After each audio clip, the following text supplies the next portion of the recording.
I went in for my CCIM designation shortly after, and then once I obtained my CCIM designation, a job popped up to be an in-house real estate manager for a fitness concept that was in Las Vegas. And I applied for that job, and I did both. So I would wake up at like 5 a.m., and I would drive all of the shopping centers to do rounds, is what we call it. Check on the shopping centers, make sure nothing was fishy. And then I would go to the office. I would schedule showings during lunch. So at lunch, I would go do leasing tours for the space, and then I'd come back to the franchise office. And that was probably my first and last like real job, I would say. I was, Good. Outside of that, I've really never had a real job. I love to say I've been unemployed for over 30 years. Oh yeah, and I was the best employee they had because I would just take on everyone's work. Sure. Like, let me figure that out, and just started kind of diving in, and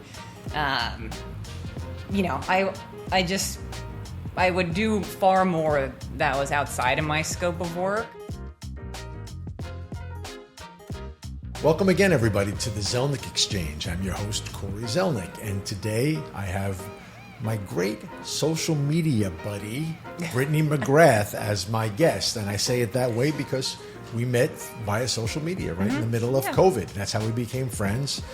We've had the good fortune to meet up at various ICSCs since then. And so now we know each other IRL, in real life.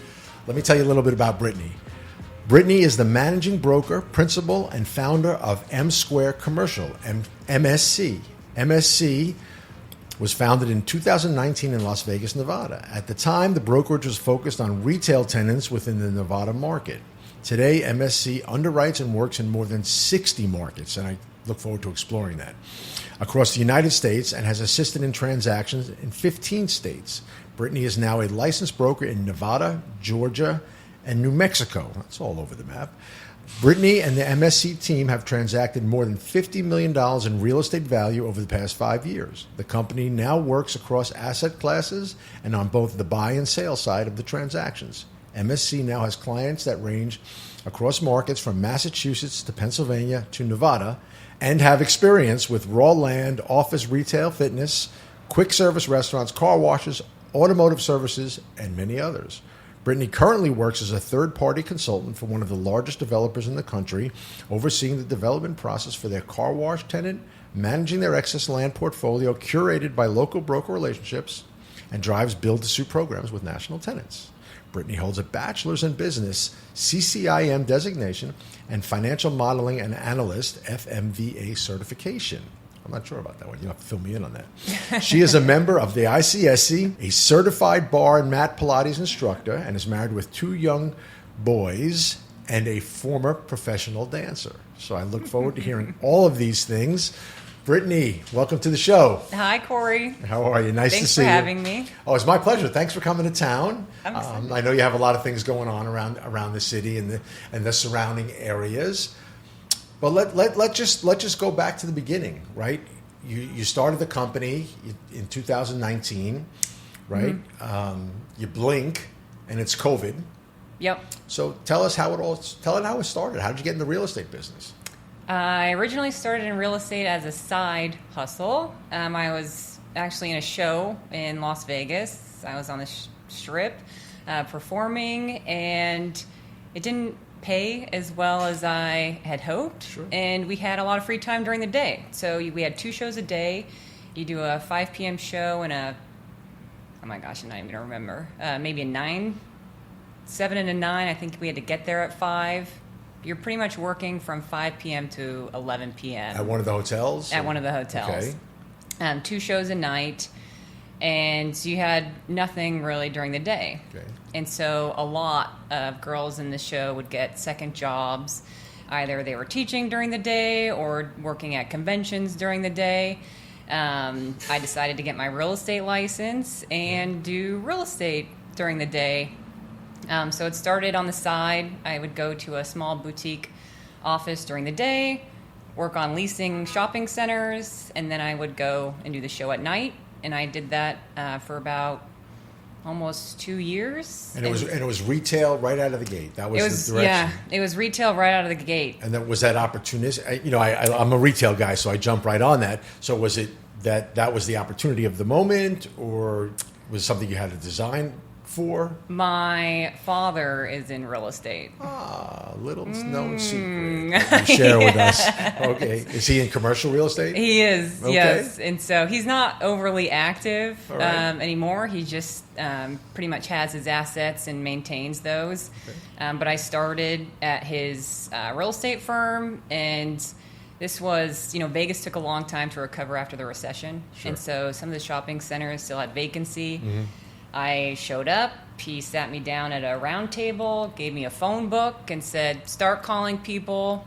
You see all these vacant suites. It's your job to lease them. Okay, so this is there's almost sort of like a classic little story here. Like I go to work with Dad, hang out, watch what's going on, see what's going on, and then dive in. Or, hey, you got nothing better to do with your time, start calling people. Which one was it? Yeah.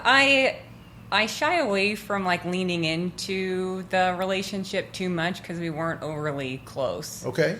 And so I feel like anytime you share that, oh, your family's in real estate, all of a sudden people turn on this, oh, so now you're just part of the, it just turns into a different scenario than I feel like what the reality of the situation was. And look, this is not a psych session to see how your parental the father-daughter relationship was. Yeah. I just think it's just interesting. So it is. Basically, he put you to work. He put me to work, so I Okay. started there. That's where I started, and then the show closed. Okay. And so I leaned in to real estate full time. Anytime I heard in the office that they were paying someone to open doors, like the electrical room or the fire riser room for access for tenants to maintain HVAC units, I would just raise my hand and say, oh, you're paying someone to do that? You could just pay me to do that. Really? I'll do it. I cleaned the trash enclosures. I labeled HVAC units on the roof. I went around shopping centers and changed hose bib locks. I've touched and cleaned and smelled every part of a shopping center. One that's awesome. It's really awesome. What is a hose bib lock? The hose bib. So it's like a faucet that Okay. sticks out on the exterior of a shopping center. Okay. But if you don't lock them, homeless people will come and turn them on, and then they run up your water bill. Oh, okay. So you put locks on all of the hose bibs outside of the Gotcha. shopping All right, centers. see. Yeah. We learned something today. That's great. So you look, you're doing the work. You're not the kid whose dad just happens to be in real estate. You're doing the work, and I think that's commendable. That's tremendously commendable. So keep going, please. I went in for my CCIM designation shortly after, and then once I obtained my CCIM designation, a job popped up to be an in-house real estate manager for a fitness concept that was in Las Vegas.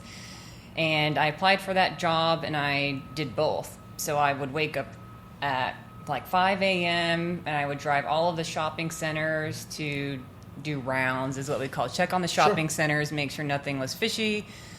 And then I would go to the office. I would schedule showings during lunch. So at lunch, I would go do leasing tours for the space, and then I'd come back to the franchise office. And that was probably my first and last real job, I would say. I was, Good. Outside of that, I've really never had a real We job. I love to say I've been unemployed for over 30 years. Oh yeah, and I love was it. the best employee they had That's because I would just take on everyone's work. Sure. Let me figure that out, and just Right. started kind of diving in, and I would do far more that was outside of my scope of work. Okay. Did you feel like you needed to prove something because of the last name, kind of thing? No. Okay. No, that's good. no. No, that's good. I don't think my last name doesn't mean anything. No, but your dad was your dad's company, and you were doing this No. stuff. Well, this was more at the fitness in-house. Yeah. Okay. And are you negotiating leases at this point? Have you gotten that far? Yeah. So I was negotiating leases for the shopping center, for my father's shopping centers. Although with him, it's really you're just really moving his decision making onto the paper. You don't really get to express an opinion. Well, so you were really, you're really like a broker, even though you were in house, right? You're just relaying like we do as brokers, right? We're facilitating the information. Yeah. Oh, right? yeah. We can make suggestions, but we're really taking orders. And so in house at the fitness franchise, we had a preferred broker. Okay. And the broker, I'm still good friends with them. They represented the franchisees on a national scale. All right. And this is where, and I tell him till today, his name is Jonathan Hill with Morrow Hill. They're based in Dallas, Texas. All right. And they're a retail, franchise, specialist. So they specialize in getting in with the franchisor and helping franchisees expand. So master brokers. Yeah. Okay. And so this is where I learned how you can work in different markets. Sure. And so this is the first time that I'd really seen it. I was their point of contact on the corporate side. And so I got to go on tours with them in different markets with the franchisees. Oh, nice. And this is my initial exposure to just real estate outside of Las Vegas. Interesting. Very interesting. And so you do that for how long? And so I was there for, I'm not sure, a couple years. COVID hit somewhere in here. And I started my own company sort of at the same time while I was still in-house. Are we allowed to say their name? True Fusion. True Fusion, okay. Was the brand. Yeah, okay. True Fusion was the brand that I worked in-house with them, and then I started my own brokerage sort of simultaneously while I was working there. M Square. M Square. Okay. And my first client ended up being a franchisee of True Fusion. But look, this is I know. everyone will tell you, right? This is a relationship business. You might as well take advantage of it. He's still a good friend of mine today, and he initially was one of the larger franchisees, so he had the rights to multiple markets. All right. And I kind of dove in. He said he'd take a chance on me, and that's kind of how it started. Great. So with him, we started, initially, we were looking in New York and DC and Chicago, and then COVID hit and there was a transition to the Sun Belt, and it was like, wave the red flag to the Sun Belt, get out of New York, get out of DC. I was going to say we're not familiar with that brand. So it was one of those like, wave the flag. Now we're looking at Atlanta. Now we're looking in Nashville and Salt Lake City. And so we did a quick pivot. We got a couple leases executed with them, but it was just kind of, I think, a great concept in theory, but I think on the corporate side, there just had some struggles sort of, really fueling the brand. Okay. That's fine. I mean, I think that was at the same time that a tremendous amount of boutique fitness was hitting the market. Oh, yeah.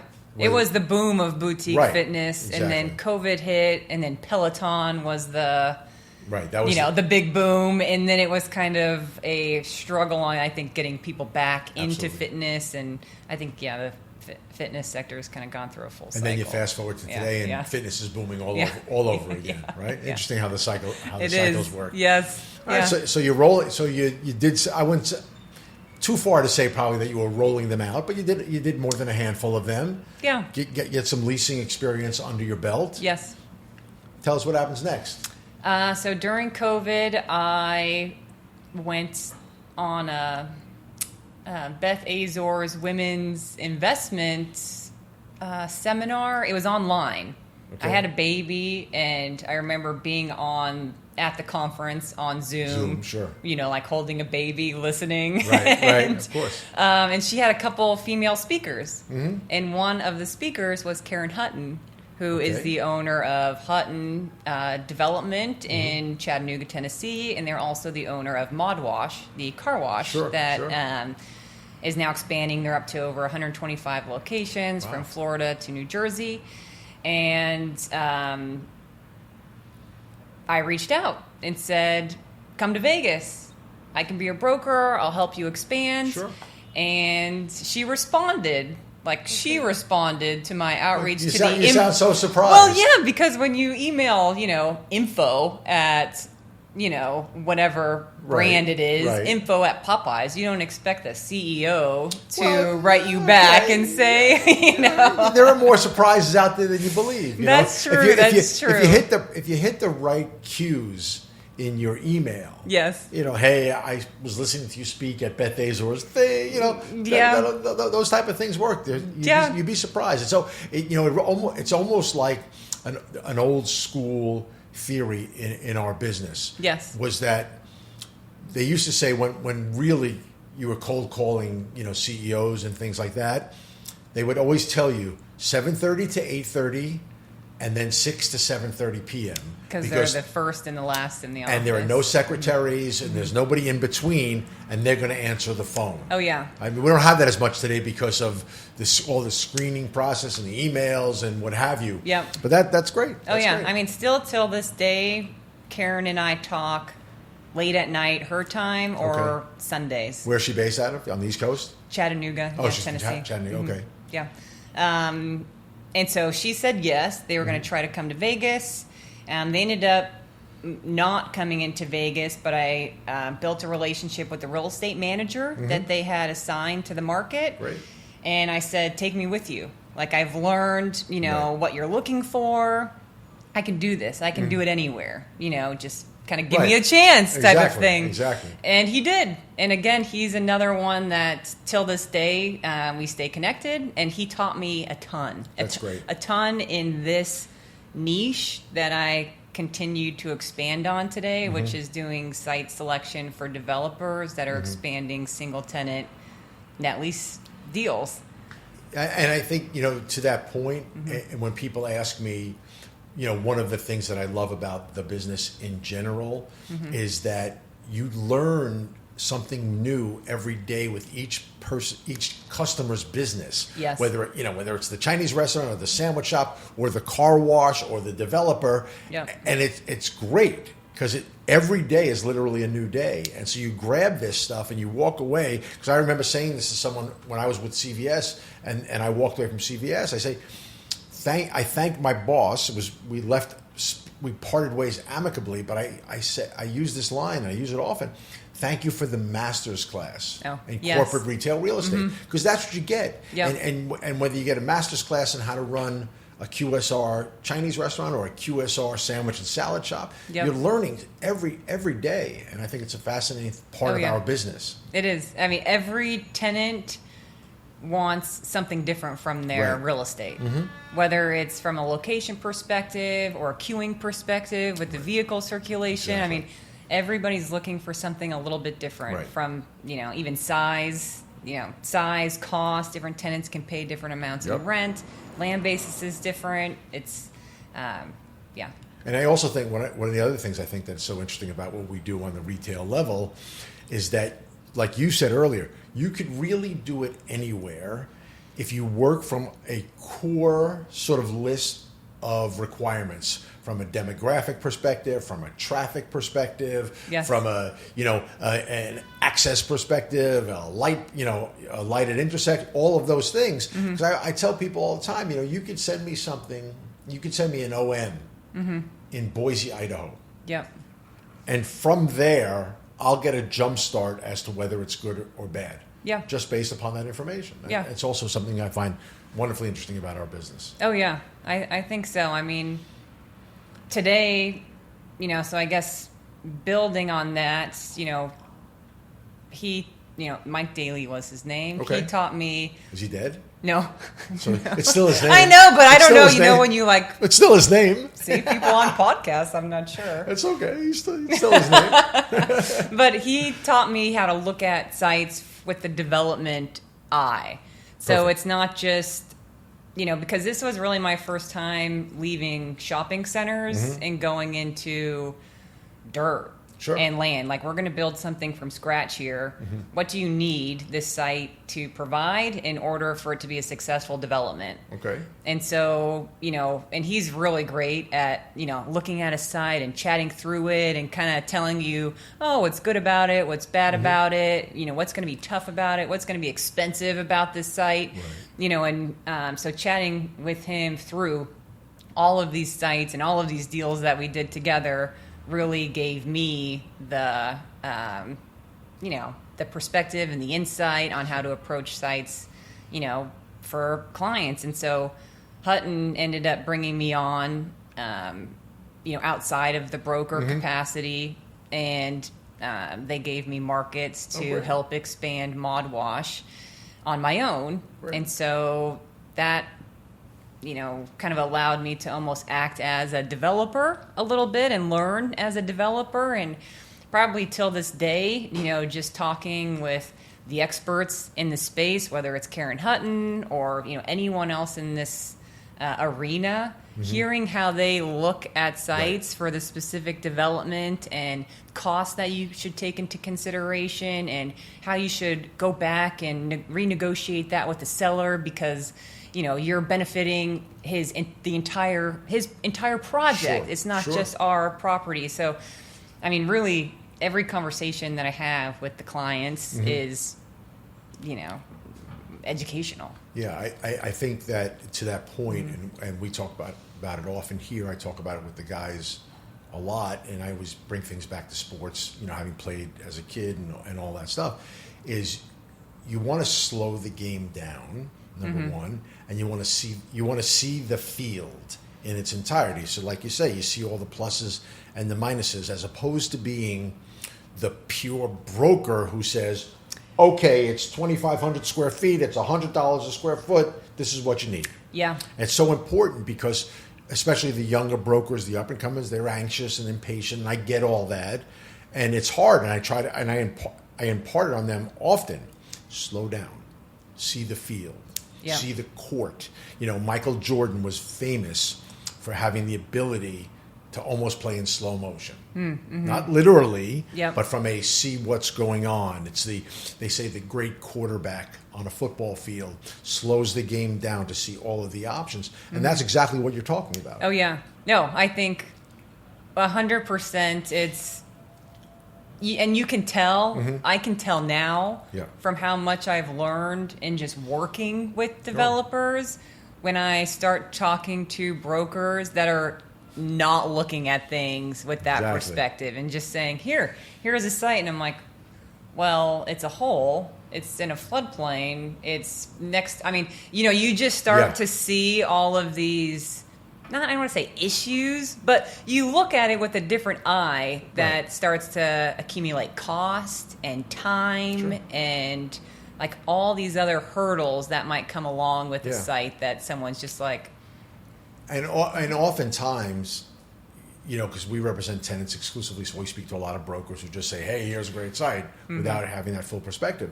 Oftentimes, the broker you speak with almost doesn't care. They get annoyed why you don't like it, and they're on to the next. And then a week later, they'll send you something else with the same faults because they didn't pay attention. Yeah. And so I sometimes, although I try my best not to be, but when I turn a broker down, I try to explain to them why. And it's not my goal to be condescending. My goal is to say, hey, if you look at it for 2 more minutes, you'll see that you're going to be wasting your time and my time to give me all this stuff, right? So just take a beat and look at it. But like I always say, they give licenses to anybody who could pass the test, and so you're going to have to deal with it, and it's part of the game. It's just part of the game.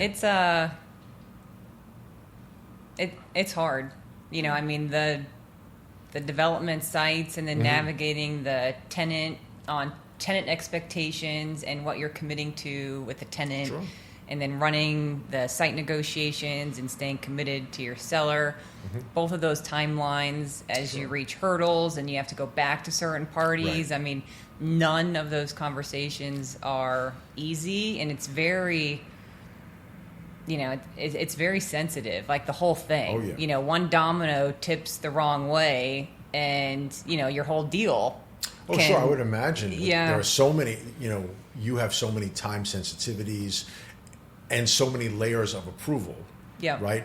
Buildings department, you probably have various town and state approvals relative to just putting a shovel in the ground. We don't see that as often here because we're not dealing with new development specifically in the city. But there are time frames. You deal with certain tenants that need to have their space at a certain time. They need to get into construction, need to be open. Yep. I need a store open before the third quarter or fourth quarter and things like that. You get involved with blackout dates and outside dates and all Yep. that stuff. So Yep. it's quite the experience. It is. It's I really like it. Yeah. Well, you know, I like the communication, and Well, I'm really good at managing the communication. no, that's great because you're clear. You know, you're clearly you're a field general. You're a field general. You're monitoring everything. Yeah.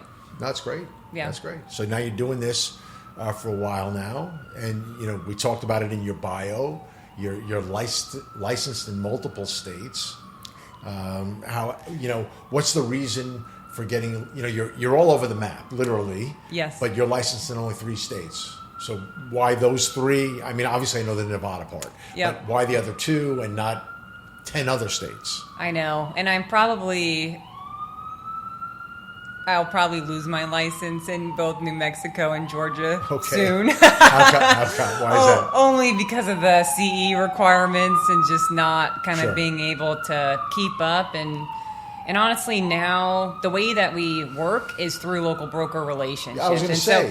so, it's so I've got, and I like using the partners. So I don't really at this point. Sure, could I go into Georgia and do my own deal? Yeah, But the time benefit, the time and money benefit, I would imagine is strained.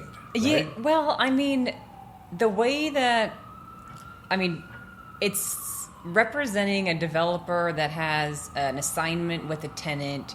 You are looking at a ton of sites, Right. and most of the sites that you're looking at aren't listed on CoStar. Okay. Right. I'm literally.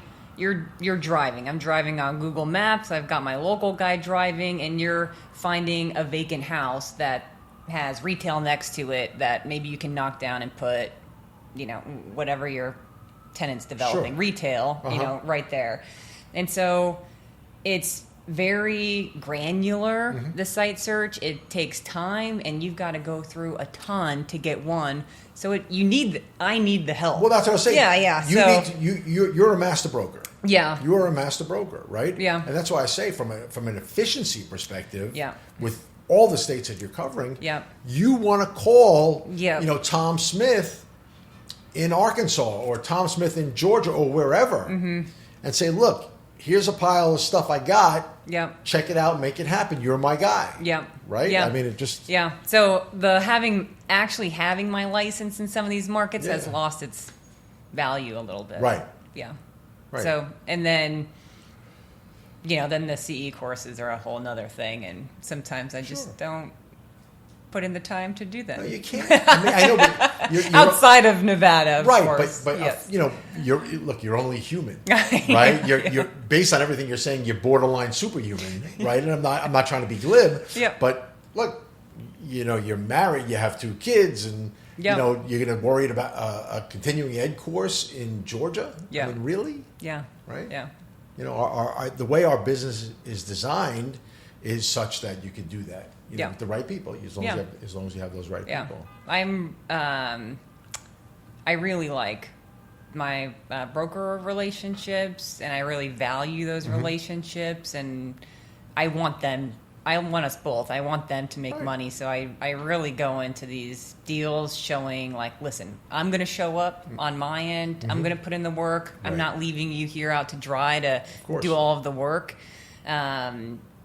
And so, I hope that they appreciate that, and, that really it just doubles the amount of deals that we get done. Of course. You really, it allows you to go, where I like to say 1 + 1 = 3. Yeah. It's important. And Yeah. and you're by yourself, Yeah. right? We were once talking, we spoke at one of the shows, you were thinking about bringing somebody on. You Yeah. haven't done that, or you did and it didn't work. Well, I've got Randall Macy works with me, and he's been with me for about 2 years. Okay. And so he helps me just sort of back a house, just staying organized. He does a lot of like zoning research for me, Okay. because as we're traveling across different markets, we obviously come across different zoning regulations. He also helps me with some like ownership research outreach, but he does a lot. And right now I've got 2 interns too. There So you I've go. got a team of 3 All right. behind me sort of churning the machine while I'm sitting here right now with Excellent. you. That's excellent. What do you have the interns doing? Like They are doing a ton of outreach. So right now I've identified a ton of sites for a variety of clients. Majority are off market. So now it's their responsibility to find the owner, contact them, see if they'll sell, and they've got a big list to go through. And all of your work today, because you just said sell, is all of your work today just sales?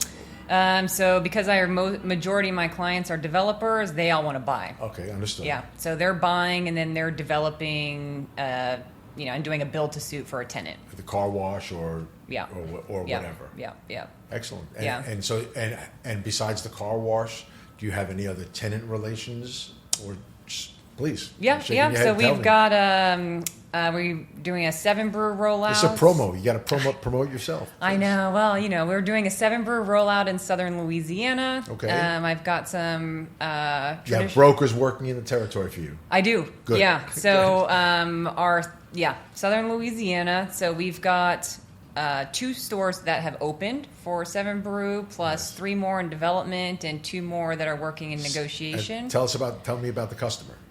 Who are they? Tell me the restaurant. What is it? So 7-brew is the hot coffee. I'm just from this small town in New York City. I don't know about these places, so you have to inform me. 7-brew is this hot coffee concept that's expanding very rapidly nationally. Okay.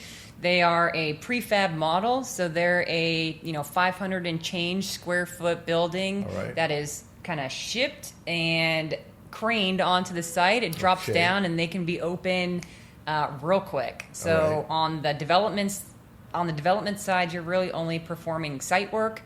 So just a slab and utilities brought to it. Yeah.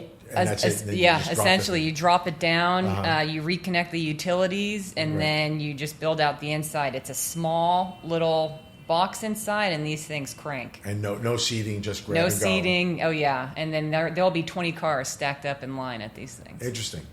Yeah. So you got high energy. And so what are they looking for? Like as a requirement, half acre. Like what do they look at? Yeah. So because of the stacking requirement, they go a little larger than you would think. They've got 2 lanes plus an escape lane that wrap around the 500 square foot shop. So honestly, a little larger. Like I could go 3/4 of an acre would be nice. No, it's amazing because when I hear, again as a city guy, whatever, we didn't talk about stacking often. We, when I do some work on Long Island in the suburbs, you hear about drive-through. Yep. And for years, it really was like we need a 15-car stack. Yep. And because the world has changed. And then there are things like Chick-fil-A, who needs a 65-car stack. They got to be on 3 acres in order just to handle this stack because they're disrupting towns literally from traffic flow into the main arteries. It was just a wild thing because it just seemed like oftentimes it was a bank or Starbucks. Oh yeah, they needed like a 15-car stack. Oh yeah, but even Starbucks has jacked that up because the business model has changed. So I get it, It's similarly, 7-brew is expanding rapidly, I think, and Dutch Bros probably say the same thing. When they initially started expanding, they were squeezing on these real tiny sites in the corner without really understanding that their stack was going to be, coming off the site and then blocking entrances and, causing issues. Sure. And so now I think people are getting a better understanding every day. Also, certain municipalities are becoming more and more aware of the traffic and vehicular circulation and all of these sort of concerns that might come with these sites that they didn't necessarily know before. Which also plays back to the early part of our conversation, monitoring approvals and the timing and the process of those things. Because I know here, historically, the towns on Long Island, they will hold you up forever with those approvals. I hear, an old friend of ours, Jason Ciano. Oh yeah. He did a lot of Starbucks work for years, and he can tell you, like chapter and verse that he's had Starbucks that's taken 2 and 3 years to get approvals on drive-throughs. Yeah. It's just insanity. Yeah. It's and that's one thing that I will say is to our benefit working in different markets. So we're an expert in a certain asset type. and we can take that into different markets. And I'd say a pro is timelines. So I can stack my timelines and my deals because some municipalities move a lot quicker than others. Right. And so as a broker, when you don't get paid until something closed, it's built, and the rent commences, you know, it's nice having some of those quicker deals in there that you can scatter in while you've got things in New Jersey that are going to take, you know, a year plus or whatever just to get through, you know, initial approvals. I mean, Vegas has even turned into its own animal. I mean, I've got a deal there with Slim Chickens, and I think we signed the lease 2 years ago, and I'm not sure. I think they're vertical right now, but I probably won't see the other half until maybe early 2026. And so when you say the other half, what was the trigger for getting paid? Possession? Lease execute. Yeah, this was a ground lease. Yeah. So we actually represented the tenant in Las Vegas. Sure. And we got half at lease execution, and then we'll get the second half at rent commencement. But that's a 3-year timeline. Yeah, no, I understand. We don't have a ton of ground lease stuff. Yeah. But even within the city, meaning Manhattan or within the 5 boroughs, you know, we'll get involved with a small new construction project. So we'll come in as the tenant. Yep. And then you wait for the building to be built. There's a fair amount of tenant work that the landlord's going to do. And so you wait a year. You get nothing when they sign the lease. You get nothing because they still has to be approved, and the tenant has to take possession. So you get 50% when they take possession, but you wait a year for possession. But when they give notification of possession, well, then the tenant comes and checks, right? And then it's like, well, you didn't do that right, you didn't do that right, you didn't do that right. That's 3 more months until it all gets resolved. And then you get your 50%. Then the tenant gets their concession, and then you wait for your other 50%. No one's crying. No one's holding a tin cup for us as brokers. But it can be annoying. And you're right. You need to fill in the gaps with deals. Oh, yeah. I was 2 things on that. So one, when I was talking to James earlier today, he told me that some of these restaurants almost act as like a grocery store would in a suburban market, to where they're the traffic generator for the vertical aspect of the building. And so landlords are, you know, giving like more concessions or more free rent or doing whatever they need to in order to get that traffic generator on the bottom floor, and then they leverage that traffic generator for their rents upstairs. And he's 100% correct, but it also works conversely. So, because I faced this with Panda Express. Okay, where with Panda Express, it's a corporate signature, non-franchise. But the landlord upstairs says, I'm not putting a Chinese restaurant at the bottom of my building. So it works both ways. Interesting. It works both ways. We lost out to a deal specifically because they chose Joe and the Juice, because they were going to clean and dry and what have you. And we come in with a 2,800 store signature behind every deal. And that gets us in a lot of doors. But in the end of the day, a lot of people say it's still just a fast food Chinese restaurant. I don't want it at the base of my building. Interesting. And if the building is large enough, which most of them are here, the very large amount of the income on the property is upstairs, and so you got to satisfy those customers. So it works both ways. Interesting. He makes a good point. So that's how it's going. So now, okay, you're I call you a West Coast girl, but I know you're Savannah. You're here in New York, New Jersey. You got some stuff going on. What's happening in my neighborhood? So after this, I'm going to meet with Ed Winslow, and nice. We're going to chat probably proof stacking and zoning and other things, that we both find interesting. Please send my regards to Ed, and also remind him that he has an invitation out to be on this show. I will. But he's been too busy to respond to us. Right, Steph? Tell him I said that. I will. Okay. And then I'm heading back to New Jersey, and I've got a list of 13 sites. Oh, really? Yeah. And so tomorrow morning, I'm grabbing the rental car, and I'm touring New Jersey and taking a look at some sites for Mod Wash. Okay, but why didn't you have the local broker do that? Actually, Mod Wash requires me personally to see the sites. Said. Okay, enough said. And I think that has to do with sort of what we were talking about earlier, the difference between just the eye that you learn in working with a tenant for a long time. So now I've been working with Mod Wash for 4 or 5 years. Nice. And so there's been a lot of trial and error, but I've got a pretty good understanding of what they're going to like and not like at this time. Right. And it's different, Again, I think the local brokers are great. They can tell me about an area, a market, how traffic works. Sure. Obviously, New Jersey, it's jug handle Jug town handles, I know. and hard medians everywhere. I remember hearing that the very first time I heard that. Oh my God, yeah. What the hell's a jug handle? So anytime you look at a site and you're like, right in, right out. Well, it's New Jersey. Everything's right in, right out. But you've got to understand. And you can say anything bad you want about New Jersey. Stephanie won't be offended. She lives there. Well, but understanding the traffic Yes. flow in New Jersey, it's a market of its own. Yep. And so I lean on the brokers to tell me, okay, well, is this a great area? Like, how are people going to get there? If they're coming, if they're driving south, how do they get to our site? Where do they need to go in order to Right. turn around to get there? And is that realistic? Like, are they just going to go to another car wash? Or, on the flip side, is there an existing car wash there? Well, all these people can't get to that car wash. So maybe if we go on this side of the street, we're capturing everybody over here because Right. they can't get there. Right. And so, there's a lot of things like Sure, that kind of happen in New Jersey specifically. And it's a requirement. I think it's great. I think that, one, I'm so glad we spent some time.